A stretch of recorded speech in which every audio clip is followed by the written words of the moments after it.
खबर दानापुर से है, जहां शिक्षकों को सशक्त बनाने और शिक्षा को मजबूत करने के साथ साथ बदलाव के लिए मैदान में पटना शिक्षक निर्वाचन क्षेत्र से उतरी डॉक्टर दिव्या ज्योति ने आज कोतमा चाणक्य नगर स्थित चाणक्य फाउंडेशन कैंपस में ग्लोबल आइकन अवार्ड 2026 समारोह का शिक्षक संवाद कार्यक्रम का आयोजन किया।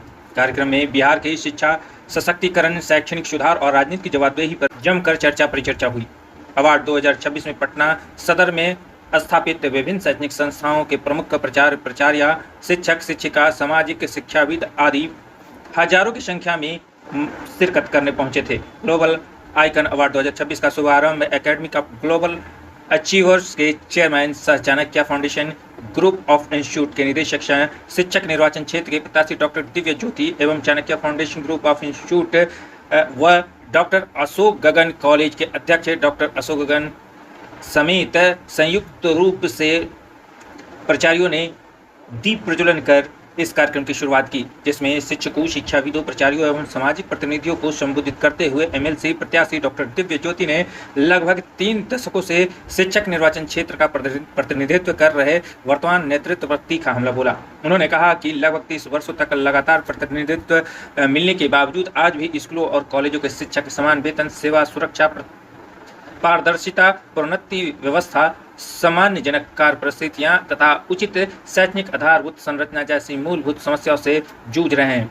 दशकों तक सत्ता में बने रहने के बावजूद शिक्षकों के जीवन में कोई ठोस परिवर्तन न ला पाना नेतृत्व और जवाबदेही की गंभीर विफलता को दर्शाता है। उन्होंने कहा कि 30 वर्ष यह केवल प्रशासनिक असफलता नहीं बल्कि शिक्षक समुदाय के विश्वास के साथ विश्वासघात है।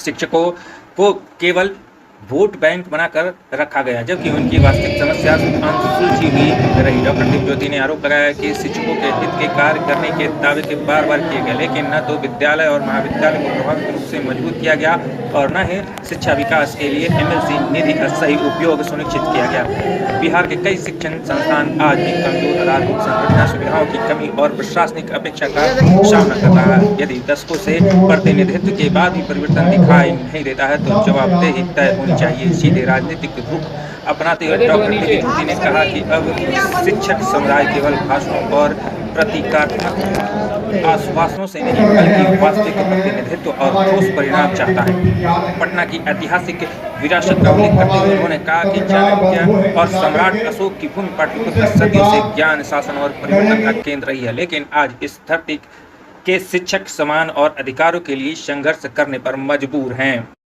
इस दौरान डॉक्टर दिव्या ज्योति ने शिक्षक सशक्तिकरण यात्रा को पटना शिक्षक निर्वाचन क्षेत्र के जिलों, अनुमंडलों, विद्यालयों एवं महाविद्यालयों तक विस्तारित करने की घोषणा की। उन्होंने कहा कि इस अभियान का उद्देश्य शिक्षकों से सीधा संवाद स्थापित कर उनकी समस्या और अपेक्षाओं और सुझावों के लिए एक समूह मंच तैयार करना है।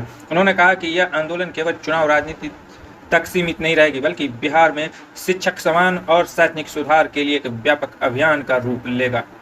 मेरा नाम डॉक्टर दिव्या ज्योति है। मैं आज आप लोगों को ग्लोबल आइकॉन अवार्ड 2026 के माध्यम से बताना चाहूंगी।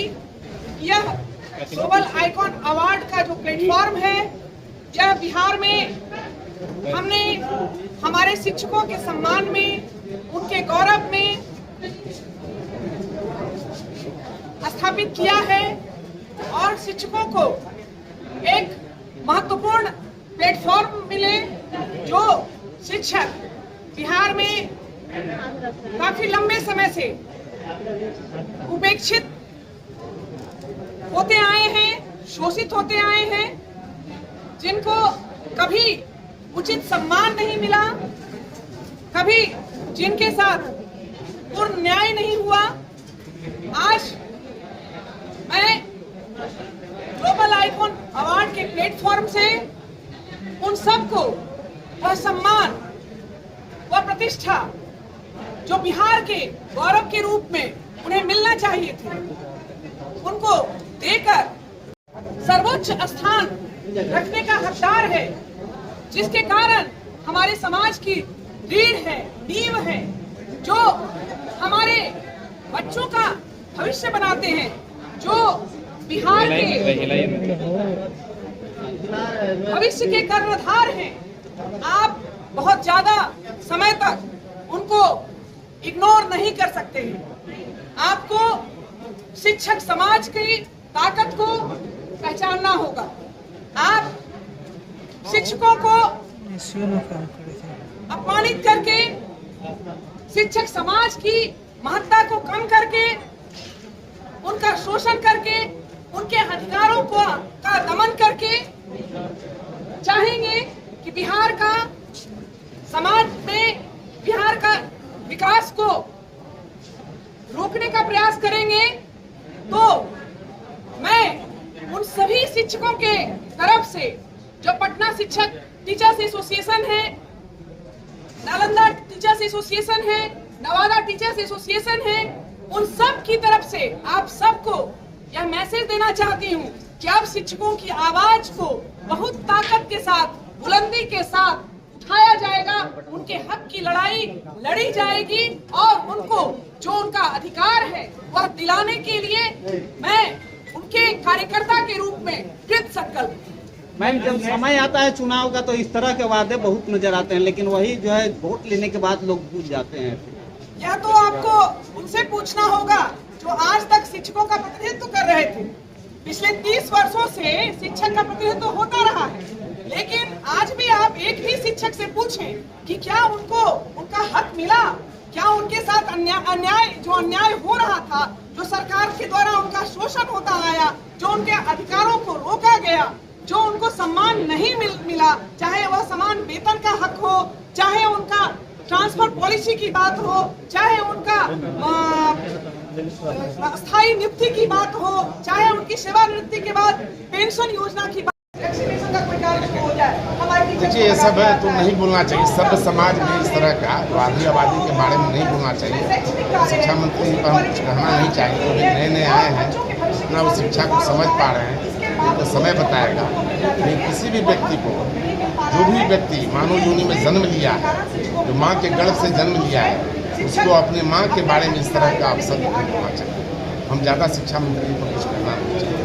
एक सवाल है, कहीं आपका भी ये चुनावी वादे तो नहीं क्या आज अभी जो जिस तरह से लोगों को लुभावना ये किया, हम वादा क्या देंगे? 30 साल से जो शिक्षक को कुछ नहीं मिला है और हमने कुछ देने का प्रयास किया और लगातार उनके जीवन स्तर में हम लोग बदलाव ला रहे हैं, शिक्षकों के व्यवस्था में बदलाव ला रहे हैं, तो हम आश्वासन क्या देंगे? इसमें आश्वासन देने का कुछ खास है नहीं। आश्वासन वो दे रहे हैं जो 30 साल से एक ही पद पर बैठे हुए हैं और शिक्षकों के जीवन स्तर में बदलाव नहीं आया। विशेष करके जो एफिलिएटेड कॉलेज हैं, आज भी बिना, अभी 8 साल से बिहार सरकार सैलरी नहीं दिया। दुर्भाग्यपूर्ण स्थिति है कि 8 साल से बिना सैलरी के काम कर रहे हैं।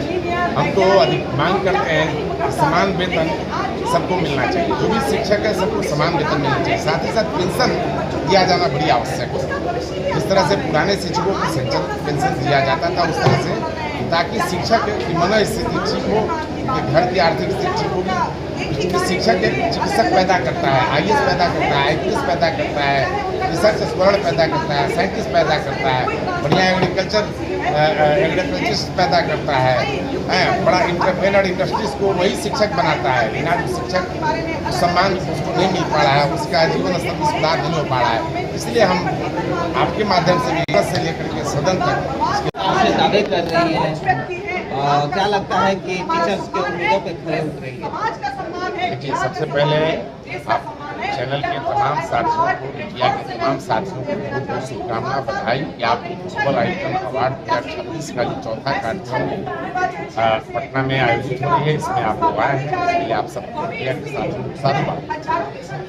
जहाँ तक दिव्यज्योति जी शिक्षकों की आवाज़ जो बन रही है और जो आश्वासन दे रही है, हम आपको भरोसा दिलाते हैं, खड़ा उतरेंगे और खड़ा उतर भी रही है। लगातार शिक्षकों से ये संपर्क बनाए हुए हैं और बहुत बेहतर स्थिति में है।